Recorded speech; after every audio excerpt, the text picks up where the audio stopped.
On se place ici dans un R espace vectoriel E de dimension finie et on considère un endomorphisme U de E tel que U carré plus identité et l'endomorphisme nul.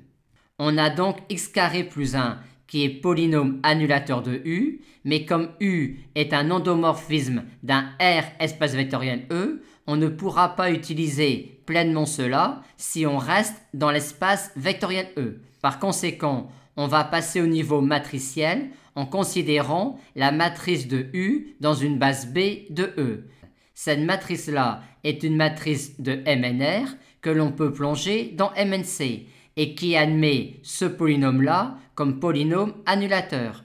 On en déduit que le spectre complexe de A est inclus dans cet ensemble-là, mais comme il est non vide et comme si I est valeur propre de A, il en sera de même pour moins I, étant donné que A est à coefficient réel, on en déduit finalement que le spectre complexe de A est cet ensemble-là. Et de plus, A est diagonalisable car A possède un polynôme annulateur scindé à racine simple et en appliquant le lemme de décomposition des noyaux à ce polynôme-là, on obtient cela.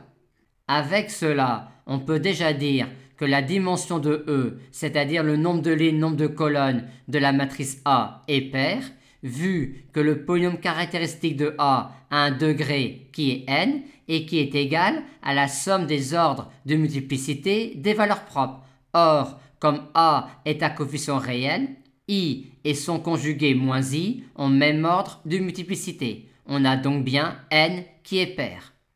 Mais il va bien falloir à un moment revenir dans Mn1R pour pouvoir revenir dans le R espace vectoriel E. Par exemple ici, on tire de cela une base de Mn1C constituée de vecteurs propres pour A. Mais les colonnes de cette base-là sont a priori des colonnes à valeur complexe.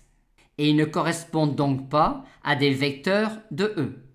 Aussi, pour remédier à cela, on va procéder de la manière suivante. On considère une base V1, V2, Vs de ce sous-espace propre-là. On sait alors que la famille conjuguée est une base de ce sous-espace propre-là.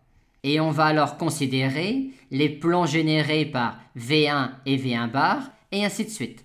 Notez que V1, V1 bar est bien une famille libre, étant donné que V1 est une famille libre d'un sous-espace propre et que V1 bar est une famille libre d'un autre sous-espace propre. Et on a alors Mn1C qui peut s'écrire comme somme directe de ces plans-là. Et pourquoi ce plan-là est intéressant dans la perspective de revenir à E? Car dans ce plan-là, on peut construire ces deux colonnes-là qui sont à coefficient réel et qui constituent en plus une base de ce plan-là, vu les colonnes de leurs composantes dans cette base-là de ce plan-là. Aussi, cette famille-là constitue-t-elle une base de Mn1C? Mais comme cette famille-là est constituée de colonnes à coefficient réel, cette famille-là constitue également une base de Mn1R, et comme cette famille-là est une base de Mn1R, on peut considérer les vecteurs de E dont les colonnes des composantes dans la base B de E sont les colonnes de cette famille-là. Ces vecteurs-là constituent alors une base B' de E, et regarder l'action de U sur ces vecteurs-là revient à regarder l'action de A sur ces colonnes-là, vu que A est la matrice de U dans B et que ces colonnes-là sont les colonnes des composantes de nos vecteurs dans la base B. Or, avec ces définitions-là, et vu que AVK égale IVK et que AVK bar égale moins IVK bar, on a tout de suite cela.